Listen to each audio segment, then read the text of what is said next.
Vale, pues mientras voy presentando ya a nuestro último autor del último capítulo, no por ello menos importante, calidad del aire por monitorización de CO2 en centros educativos.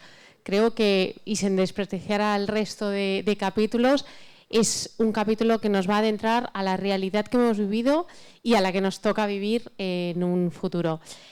Y tengo el honor de presentar a Álvaro Muelas. Álvaro es doctorado en mecánica de fluidos, con premio extraordinario, y es investigador postdoctoral en la Universidad de Zaragoza, junto a Javier Ballester, que es uno, como lo conoceréis, de los más activos en Aireamos y en todo lo que hemos ido haciendo. Conjuntamente, como siempre digo, esto es un trabajo en equipo y ha contado con la ayuda de Álvaro, y así que nos va a adentrar en este capítulo. Muchísimas gracias. Muchas gracias, Patricia. Pues bueno, como ha dicho Patricia en la presentación, bueno, vengo de Zaragoza, de la Universidad de Zaragoza, soy investigador allí en el grupo liderado por Javier Ballester, al que sé que muchos de vosotros conocéis muy bien. Y os voy a presentar este capítulo 9, titulado Calidad del aire por monitorización de CO2 en centros educativos.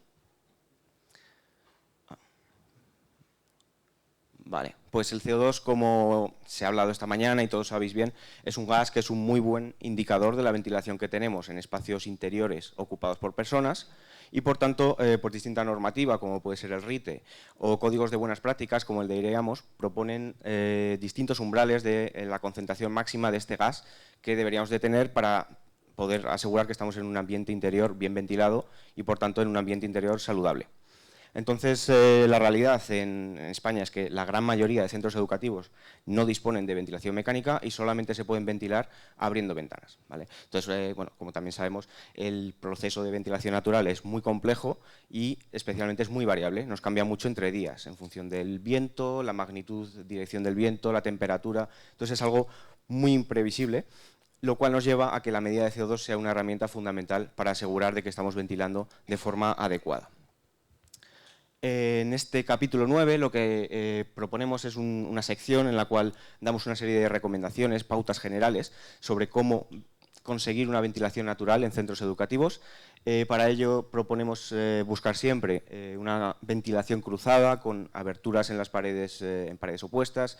Estas aberturas deberían además estar lo más distribuidas posible.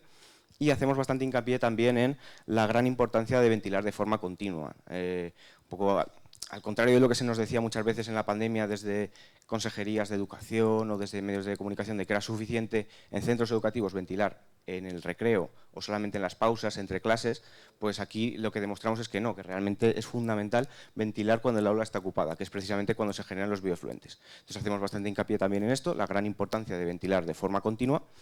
Y bueno, también damos una serie de pautas sobre cómo ajustar estas entradas de aire, ¿no?, las aperturas de las ventanas, en función de las condiciones que tengamos en ese día concreto. Para lo cual, como he dicho antes, pues es muy importante, si no fundamental prácticamente, el medir el CO2. Esta es otra sección del capítulo, cómo medir CO2 en aulas. Damos una serie de consejos para utilizar estos medidores ENEDIR de infrarrojo no dispersivo, que recomendamos ya que son muy fiables y son muy económicos también.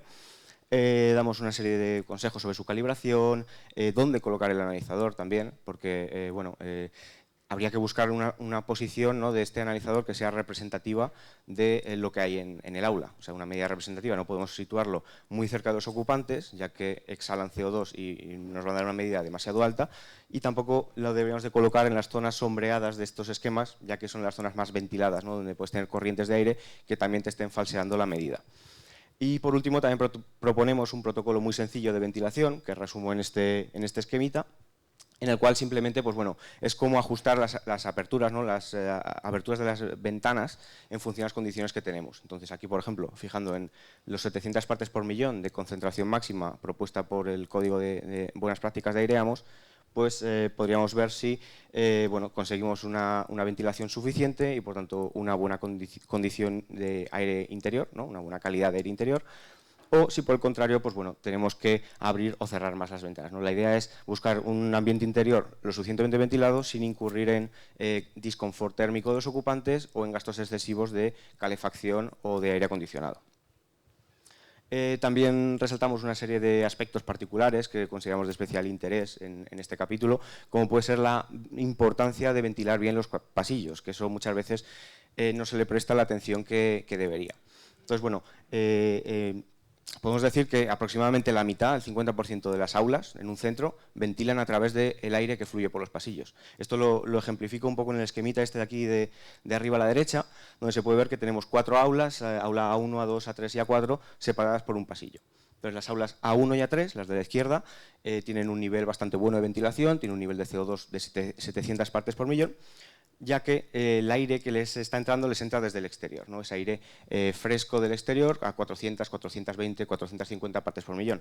¿Qué pasa? Las aulas A2 y A4 están a sotavento, por lo tanto, el aire que les entra a través del pasillo, que tiene 700 partes por millón, es un nivel ya bastante alto. Entonces, si el aire que te está entrando ya está a 700 partes por millón, pues es normal que tengas una ventilación insuficiente, como es el caso de arriba, ¿no? Entonces, simplemente mejorando la ventilación en los pasillos, como es el caso de abajo, bajamos la concentración de CO2 en el pasillo a 500 partes por millón y ya solamente con eso pues, podríamos ventilar mejor estas aulas que están a sotavento. Entonces, hacemos bastante hincapié en esto, en la gran importancia de mantener las puertas abiertas, no solamente, como decía antes, para conseguir una ventilación cruzada, sino también, como hemos visto aquí en este ejemplo, para interconectar espacios y favorecer la ventilación en todas las aulas. Y por último, pues hacemos unos pequeños cálculos, una simulación en la cual se pone de relieve la gran importancia de ventilar de forma continua, ¿no? Aquí estoy presentando la concentración en CO2 calculada en un aula a lo largo del tiempo. Y se puede ver que en cuanto se cierran las puertas y las ventanas, la dinámica es muy rápida. Enseguida el nivel de CO2 se dispara. En cuestión de 5 o 10 minutos rebasamos y de sobra, también en función de la ocupación, pero rebasamos los niveles máximos, ¿no?, permitidos, lo cual nos lleva a que realmente es fundamental el ventilar de forma continua, no se puede ventilar de forma intermitente. Y bueno, con esto llego a las conclusiones, que serían que la gran mayoría de los centros educativos en nuestro país solamente pueden ventilar abriendo ventanas. La ventilación natural es un proceso muy complejo y muy variable, lo cual nos lleva a medir CO2 como una herramienta fundamental. Entonces, en este capítulo damos una serie de consejos para utilizar, localizar estos sensores, proponemos este protocolo de ventilación para ajustar las aperturas de las ventanas. Y damos una serie de pautas para ventilar de forma eficaz, buscando siempre una ventilación cruzada, distribuida y continua, y damos también una serie de consejos sobre aspectos para nosotros de especial interés, como puede ser lo fundamental que es ventilar adecuadamente los pasillos. Y bueno, con esto llego al final de mi presentación. Muchas gracias por su atención y responderé cualquier pregunta que tengan a bien hacerme.